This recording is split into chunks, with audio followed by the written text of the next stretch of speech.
మీరెలాగూ జాగ్రత్తగానే ఉంటారు, ఆల్టర్నేట్గా ఆలోచిస్తూనే ఉంటారు. ఇక తప్పు జరిగే అవకాశం ఎలా ఉంటుంది?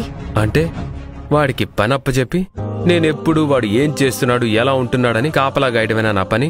చూడండి, 10 ఏళ్ల పిల్లాడికి తండ్రి ఈత నేర్పాలి అని అనుకున్నప్పుడు వాణ్ణి స్విమ్మింగ్ పూల్లోకి తోసి ఒడ్డున కూర్చోడు. తండ్రి కూడా నీళ్లలోకి దిగి కొడుకును అందుకునేంత అందుబాటులోనే ఉంటాడు. అది కాపలా అనుకుంటే ఎలా? కొడుకు మునిగిపోకుండా కాపాడుకుని తన తండ్రి బాధ్యత అనుకోవాలి కదా. అసలు నాకు విషయం చెప్పు కళావతి, ఎందుకు నీకు రాహుల్ మీద అంత కన్సర్న్? మా అక్క కోసం ఒకే కడుపున పుట్టిన 3 అక్క చెల్లెళ్ళం ఈ దేవాలయంలో అడుగు పెట్టాం. కాని అప్పుకి కళ్యాణ్ రూపంలో అదృష్టం దక్కింది, నాకు మీ రూపంలో వరం దొరికింది. కాని స్వప్నక్కకి మాత్రం రాహుల్ శాపంగా మారాడు. అది నన్ను తొలిచేస్తుందండి.